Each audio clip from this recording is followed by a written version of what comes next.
pour moi, il y a 3 éléments clés pour réduire, optimiser les charges de mécanisation. C'est saturer, saturer et saturer. Ces 3 points que je vais préciser évidemment, il y a d'abord la saturation annuelle, c'est-à-dire qu'on se rend compte que en augmentant le nombre d'heures, le nombre d'hectares, le nombre de bottes ou de tonnes travaillées à l'année, on va diluer les charges fixes et donc du coup on va optimiser et réduire les charges de mécanisation. On va augmenter le coût à l'année mais on va diminuer le coût à l'unité produite. La deuxième saturation, c'est une saturation en durée, donc ça c'est le levier sur la durée d'amortissement et non pas que l'amortissement comptable mais bien la durée de renouvellement du matériel qui peut être couplé aussi avec de l'investissement d'occasion qui va accélérer et améliorer ce levier de saturation.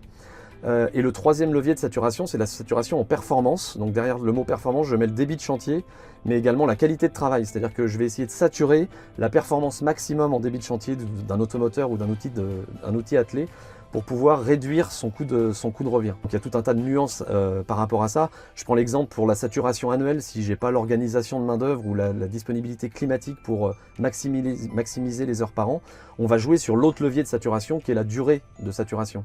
Ce n'est pas forcément toujours déconnant d'avoir un investissement pour moins de 300-400 heures par an, à condition que ça soit compensé par une augmentation de saturation en durée. Et sur le deuxième point de saturation en durée, on peut être un peu sceptique en se disant moi j'ai un gros enjeu d'immobilisation et de risque de panne et je veux surtout pas augmenter mon poste de réparation ou d'immobilisation de machine, donc j'accepte pas vraiment de jouer sur cette saturation en durée.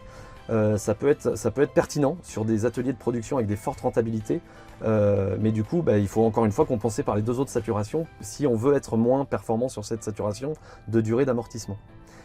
Et enfin, le dernier point qui est la saturation en performance, c'est une notion de débit de chantier. Je vais surtout parler de la traction et du tracteur.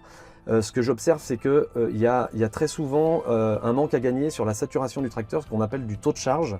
Et il faudrait viser un taux de charge moyen annuel sur toutes les centaines d'heures de tracteurs qui sont faits. Il faut qu'on vise plus de 50% de taux de charge moyen sur un tracteur de tête. Là où je rencontre parfois des agriculteurs, des CUMA qui sont en dessous des 30-40% de taux de charge annuel. Et pour avoir une idée et pouvoir le mesurer sur nos exploitations, il faut connaître la consommation annuelle. Et j'utilise le chiffre de 0,11 litres par cheval par heure. Il faut diviser sa consommation annuelle par le nombre d'heures à l'année divisé par le nombre de chevaux de son tracteur. Et on obtient cette fameuse décimale.